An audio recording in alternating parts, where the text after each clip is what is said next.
നമസ്കാരം, മലയാളി വാർത്തയിലേക്ക് സ്വാഗതം. നാട്ടിലെ നല്ലവനായ ഉണ്ണി സുരേഷ് കുമാർ ഇങ്ങനെയൊരു ക്രൂരകൃത്യം ചെയ്തോ? നടുങ്ങി നാട്ടുകാർ. വർക്കലയിൽ ട്രെയിനിൽ നിന്നും പെൺകുട്ടിയെ തള്ളി താഴെയിട്ട പ്രതി സുരേഷ് കുമാറിനെ കുറിച്ച് കഴിഞ്ഞ ദിവസം നാട്ടുകാർ നടത്തിയ പ്രതികരണം അമ്പരപ്പിക്കുന്നതാണ്.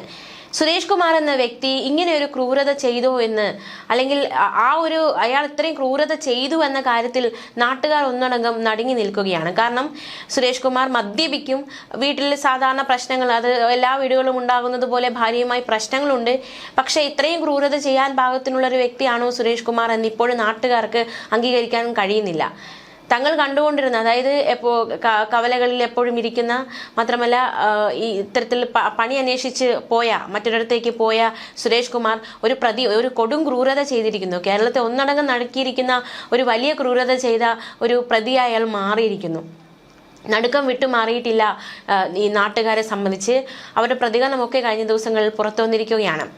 അക്ഷരാർത്ഥത്തിൽ വളരെ നടുക്കുന്ന സംഭവമായി നാട്ടുകാർക്ക് ഇത് മാറി. അവർക്കൊരിക്കലും അത് അംഗീകരിക്കാൻ പോലും കഴിയാത്ത രീതിയിലുള്ള ഒരു ക്രൂരതയാണ് സുരേഷ് കുമാർ എന്ന വ്യക്തി ചെയ്തിരിക്കുന്നത് എന്നതാണ് ഏറ്റവും ശ്രദ്ധേയം. എന്തായാലും സുരേഷ് കുമാറിന്റെ തനിക്കോണം എന്താണ് എന്നതടക്കമുള്ള കാര്യങ്ങളൊക്കെ നാട്ടുകാർ മാധ്യമങ്ങളോട് പ്രതികരിക്കുകയുണ്ടായി കഴിഞ്ഞ ദിവസം. നമുക്കറിയാവുന്നതുപോലെ തന്നെ ട്രെയിനിലാണ് ഈ സംഭവം ഉണ്ടായത്. അതിന്റെ കാരണമൊക്കെ ഇയാൾ തന്നെ പറഞ്ഞിരുന്നു. ആദ്യം ഇയാൾ വലിയ രീതിയിലുള്ള അഭിനയമൊക്കെ കാഴ്ചവെക്കുകയുണ്ടായി, പ്രത്യേകിച്ച് മാധ്യമങ്ങൾക്ക് മുന്നിൽ. താനല്ല, ഒരു ബംഗാളിയാണ് ആ പെൺകൊച്ചുങ്ങളെ തള്ളിയിട്ടത്, അല്ലെങ്കിൽ അവരെ ഉപദ്രവിച്ചതെന്ന് ഇയാൾ വലിയ രീതിയിൽ പറഞ്ഞു. അതായത് അവസാന നിമിഷത്തെ കച്ചിത്തുമ്പുന്ന രീതിയിൽ രക്ഷപ്പെടാനുള്ള ഒരു ശ്രമമൊക്കെ അയാൾ നടത്തിയിരുന്നു. ഒരു തെറ്റിദ്ധാരണ വരുത്താനൊക്കെ ഇയാൾ ശ്രമിച്ചിരുന്നു. സ്വാഭാവികമായിട്ടും അത്തരത്തിലൊരു പ്രതികരണം നടത്തുമ്പോൾ കേൾക്കുന്നവരും വിശ്വസിക്കും, അയ്യോ ഇയാളല്ലേ ചെയ്തത്, മറ്റാരെങ്കിലും ആണോ ചെയ്തത്, ഇയാളെ പ്രതിയാക്കിയതാണോ, ഇയാൾ കുടുങ്ങിയതാണോ എന്ന ചോദ്യമൊക്കെ സ്വാഭാവികമായിട്ടും ഉണ്ടാകും. എന്നാൽ ചോദ്യം ചെയ്യലിൽ പോലീസ് നടത്തിയ ചോദ്യം ചെയ്യൽ പ്രതി കുറ്റം സമ്മതിക്കുന്നു. മാത്രമല്ല ഇയാൾ തന്നെയാണ് ഇത് ചെയ്തതിന് എന്നുള്ള കൃത്യമായ CCTV ദൃശ്യങ്ങളും കഴിഞ്ഞ ദിവസമൊക്കെ പുറത്തു വന്നതാണ്. ട്രെയിനിലുള്ള CCTV ദൃശ്യങ്ങളിൽ ഇയാൾ സോനു എന്ന പെൺകുട്ടിയെ ട്രെയിനിൽ നിന്നും തള്ളിയിടുന്നതും അർച്ചനയെ ഉപദ്രവിക്കാൻ ശ്രമിക്കുന്നതും മറ്റ് യാത്രക്കാരെല്ലാം ഓടി വന്ന് അർച്ചനയെ രക്ഷിക്കുന്നത് അടക്കമുള്ള ദൃശ്യങ്ങൾ, അതായത് ഇയാളുടെ ക്രൂരത എണ്ണി കാണിക്കുന്ന ദൃശ്യങ്ങൾ CCTV ദൃശ്യങ്ങൾ തെളിവായി കിട്ടിയിരിക്കുകയാണ്. അക്ഷരാർത്ഥത്തിൽ പ്രതി ചെയ്ത കൊടും ക്രൂരത, പെൺകുട്ടിയുടെ നില ഇപ്പോഴും ഭേദപ്പെട്ടിട്ടില്ല എന്ന് തന്നെയാണ് മനസ്സിലാക്കാൻ സാധിക്കുന്നത്. ചികിത്സയിലാണ് ആ 19-കാരിയായിരിക്കുന്നത്. അയാളെക്കുറിച്ച് നാട്ടുകാർ നടത്തിയ പ്രതികരണത്തിലേക്ക് നമുക്ക് വരാം. അതിനു മുന്നേ ഈ സംഭവവുമായി ബന്ധപ്പെട്ടുള്ള മറ്റു ചില വാർത്തകളിലേക്ക് കൂടി നമ്മൾ ട്രെയിനിന്റെ അകത്ത് എത്രത്തോളം സുരക്ഷിതമാണ് സ്ത്രീകൾ, ട്രെയിനിൽ യാത്ര ചെയ്യുന്ന സ്ത്രീകൾ എത്രത്തോളം സുരക്ഷിതരാണ് എന്നതടക്കമുള്ള ചോദ്യങ്ങളൊക്കെ ഉയരുന്നുണ്ട്. പ്രത്യേകിച്ച് ഇയാൾ മദ്യപിക്കുന്നതൊക്കെ ഈ ട്രെയിനിലുള്ളവർ കാണുന്നുണ്ട്. ഇയാൾ ലഹരിയിലായിരുന്നില്ലേ, വഴിയിൽ കയറി നിന്നതുകൊണ്ടാണ്. മാത്രമല്ല ഈ പെൺകുട്ടികളെ ഇയാളെ ചോദ്യം ചെയ്തു. ട്രെയിനുള്ളിൽ ഇരുന്നിൽ പുക വലിക്കുന്നു, മദ്യപിക്കുന്നു. അപ്പോൾ പുക വലിക്കുന്നതിനെ പെൺകുട്ടികൾ ചോദ്യം ചെയ്യുന്നുണ്ട്. ഇതിന്റെ ഒരു ദേഷ്യത്തിലാണ് ഇയാൾ ആ പെൺകുട്ടിയെ പിടിച്ച് വെളിയിലേക്ക് തള്ളിയിട്ടത്. തീർച്ചയായിട്ടും അയാൾ ചെയ്ത ഒരു തെറ്റിനെ ചോദ്യം ചെയ്തതിന്റെ പേരിലാണ് ആ പെൺകുട്ടി ഇത്തരം വലിയൊരു ദുരിതത്തിലൂടെ കടന്നു പോകുന്നത്. തീർച്ചയായിട്ടും ഇത്തരത്തിൽ മദ്യപാനികൾ കള്ളു കുടിച്ചുകൊണ്ട് ട്രെയിനിന്റെ അകത്ത് കയറുന്നു, മാത്രമല്ല പുക വലിക്കുന്നു, ഇത്തരത്തിലുള്ള കാര്യങ്ങളൊക്കെ ചെയ്യുമ്പോൾ കൃത്യമായൊരു സുരക്ഷ അല്ലെങ്കിൽ കൃത്യമായൊരു സംരക്ഷണം ട്രെയിനിലെ യാത്രക്കാർക്ക് മിക്കപ്പോഴും കിട്ടുന്നില്ല എന്ന് തന്നെയാണ് ഏറ്റവും ശ്രദ്ധേയം. പ്രത്യേകിച്ച് ഈ ട്രെയിനിന്റെ യാത്രയൊക്കെ നമുക്കറിയാവുന്ന സാധാരണ യാത്ര പോലെയല്ല. നമുക്കറിയാവുന്ന പോലെ തന്നെ ഗോവിന്ദചാമി ചെയ്ത ക്രൂരത അത് നമുക്ക് മുന്നിൽ വലിയൊരു പാഠമായി നിൽക്കുമ്പോൾ പോലും അതിന് വേണ്ട രീതിയിലുള്ള ഒരു പരിഹാരം ഇതുവരെയും ആയിട്ടില്ല എന്ന് തന്നെയാണ് കഴിഞ്ഞ ദിവസത്തെ സംഭവമൊക്കെ ചൂണ്ടിക്കാണിക്കുന്നത്. ഒരു സുരക്ഷ, വേണ്ട രീതിയിലൊരു സുരക്ഷ, പ്രത്യേകിച്ച് ലേഡീസ് കമ്പാർട്ട്മെന്റിൽ ഈ ഒരു സംഭവം ഉണ്ടായിരിക്കുന്നത് ലേഡീസ് കമ്പാർട്ട്മെന്റിൽ അല്ല എന്നാണ് മനസ്സിലാക്കാൻ സാധിക്കുന്നത്. എങ്കിൽ പോലും ലേഡീസ് കമ്പാർട്ട്മെന്റിലെങ്കിലും അത്യാവശ്യം ഒരു പോലീസിന്റെ ഭാഗത്തുനിന്ന് ഒരു സുരക്ഷ ഉണ്ടാകേണ്ടിയിരിക്കുന്നു എന്ന ഒരു കാര്യത്തിലേക്ക് വീണ്ടും ഇതിൽ വിരൽ ചൂണ്ടുകയാണ്. ഏത് തോന്നിയവാസിക്കും, ഏത് മദ്യപാനിക്കും, ഏത് ലഹരിക്ക് അടിമയായവനും വന്ന് ട്രെയിനിൽ കയറി മറ്റുള്ളവരെ ഇങ്ങനെ ഉപദ്രവിക്കാനുള്ള ലൈസൻസ് കൊടുക്കുകയാണോ എന്ന ചോദ്യം ഉയരുന്നുണ്ട്. ഇത്തരത്തിലൊരു സംഭവം ആവർത്തിക്കാതിരിക്കണമെങ്കിൽ ഇനിയെങ്കിലും ട്രെയിനിനുള്ളിൽ ഒരു സുരക്ഷ യാത്രക്കാർക്ക് ഒരുക്കേണ്ടിയിരിക്കുന്നു എന്നതിലേക്ക് ഈ സംഭവം വിരൽ ചൂണ്ടുകയാണ്. എന്തായാലും ഒരു പെൺകുട്ടിയുടെ ജീവിതം ഇത്രയധികം ഒരു ക്രൂരതയിലേക്ക് തള്ളിവിട്ട, അല്ലെങ്കിൽ ഒരു പെൺകുട്ടി എത്രയോളം ഉപദ്രവിച്ച സുരേഷ് കുമാർ എന്ന പ്രതിയുടെ നാട്ടുകാർ മാധ്യമങ്ങളോട്, പ്രത്യേകിച്ച് മലയാളി വാർത്തയോട് കഴിഞ്ഞ ദിവസം പ്രതികരിച്ചിരുന്നു. അവർക്കത് വിശ്വസിക്കാൻ പോലും ആകുന്നില്ല എന്താണ് സംഭവിച്ചതെന്ന്. അപ്പോൾ എന്തായാലും നാട്ടുകാരുടെ പ്രതികരണം നമുക്ക് ഒരിക്കൽ കൂടി കേൾക്കാം. ഈ ഒരു പ്രശ്നക്കാരനും അല്ല, അയാളൊരു സാധുവാണ്. അയാൾക്ക് ഇങ്ങനെ ചെയ്യാനേ എനിക്കൊരു മദ്യപാനത്തിന്റെ പേരിൽ ചെയ്തതായിരിക്കും.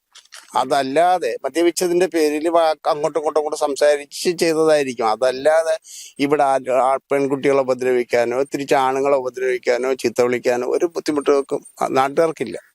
ഇതുവരെ ഒരു പ്രശ്നവും ഇല്ല ഇല്ല ഇല്ല ഇല്ല ഇല്ല.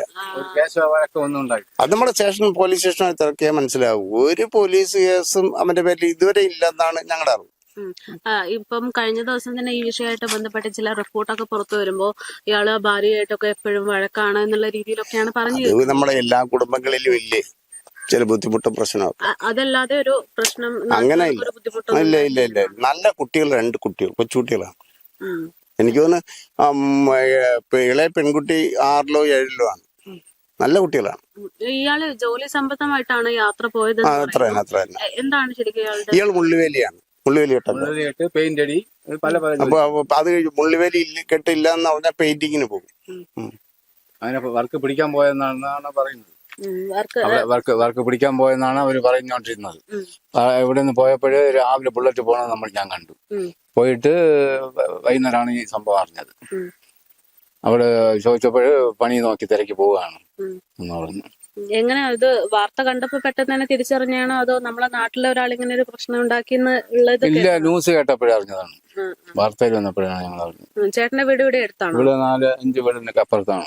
അപ്പൊ ഇവിടെ എന്തെങ്കിലും ബഹളങ്ങളോ എന്തെങ്കിലും കാര്യങ്ങളോ? അങ്ങനെ ഒന്നുമില്ല. ഇയാളെ കൊണ്ട് നമുക്കൊരു ശല്യം നാട്ടുകാർക്കോ ആർക്കും ഒന്നും ഒരു കുഴപ്പമൊന്നും.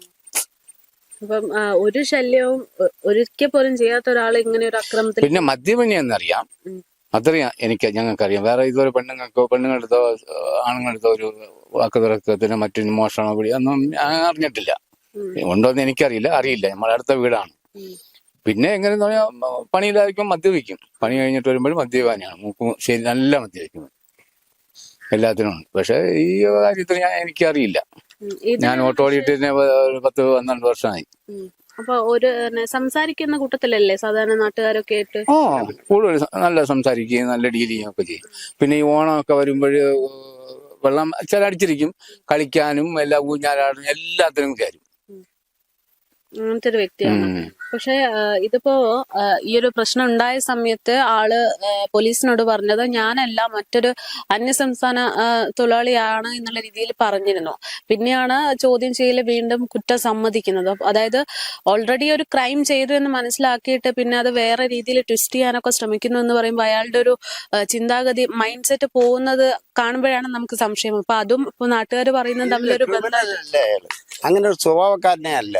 ഇപ്പോ ഇവിടെ നിങ്ങൾ ഇങ്ങോട്ട് വരുന്ന ജംഗ്ഷൻ കണ്ടില്ലേ? പുള്ളി ഈ ജംഗ്ഷനുമായി ബന്ധപ്പെട്ട് എപ്പോഴും അവിടെ ഉണ്ടാവും. പണിയില്ലെങ്കിൽ രാവിലെയൊക്കെ എന്നും 7 മണിക്ക് മുമ്പ് റോട്ടിൽ കയറുന്ന ആളാണ്. അവിടെ ആരുമായിട്ടൊരു അക്രമം നമ്മളെ ജംഗ്ഷനിലെ വ്യാപാരികളോട് ചോദിച്ചാൽ പറഞ്ഞു തരും. വളരെ അങ്ങനെയുള്ള ബുദ്ധിമുട്ട് ഉള്ള ആളല്ല. ഈ ജീവിതത്തിൽ നിന്ന് ആദ്യമായിട്ടാണ് നമ്മൾ ഈ ചെറുക്കനോട്ട് അറിയുന്നത്. അത് എനിക്ക് ഭയങ്കര പ്രയാസം. ഇന്നലെ ഞാൻ ന്യൂസ് കേട്ടോണ്ടിരുന്നപ്പോൾ ഇത് ഞാൻ കേട്ടത് എങ്ങനെയാന്ന് പറഞ്ഞു കഴിഞ്ഞാൽ ഇയാൾ ബാത്റൂമിൽ ആ കൊച്ചു ഇറങ്ങുകയും ഇവൻ അങ്ങോട്ട് പോവുകയും മറ്റേ കൊച്ച് മൊഴി പറഞ്ഞ കൊച്ച് അവിടെ നിൽക്കുകയും ചെയ്യായിരുന്നു അത് പോകാൻ വേണ്ടി. അങ്ങനെ എന്തോ ഇവര് വാർക്ക് തർക്കത്തിൽ എന്തോ ചെറിയ മിസ്റ്റേക്ക് വന്ന് ഇയാൾ തള്ളിയെന്നാണ് നമ്മൾ അറിഞ്ഞത്. അല്ലാതെ രണ്ടുപേരും വർത്താനം പറഞ്ഞിരിക്കും. എന്റെ അമ്മ ഇത്തിരി എന്റെ മോള് വിട്ടുകൊടുക്കത്തില്ല, അങ്ങനെ ഇങ്ങനെ ഇത്തിരിയൊക്കെ കാര്യമാണെന്നൊക്കെ പറയുന്നത് ഞാൻ കേട്ടായിരുന്നു ന്യൂസിൽ കൂടെ 24-ൽ. അപ്പൊ അങ്ങനെ ചെറിയ പ്രശ്നങ്ങളൊക്കെ വന്നിരിക്കും. അല്ലാതെ വെറുതെ ഇരുന്ന ഒരാളിന് തല്ലത്തില്ലല്ലോ. ഇപ്പൊ മോള് തന്നെ നിൽക്കുന്ന ആരെങ്കിലും തല്ലുവാ? ഇല്ലത്തില്ല. നമ്മൾ എന്തെങ്കിലും മക്കൾ എന്തെങ്കിലും ചിലപ്പോ അങ്ങ്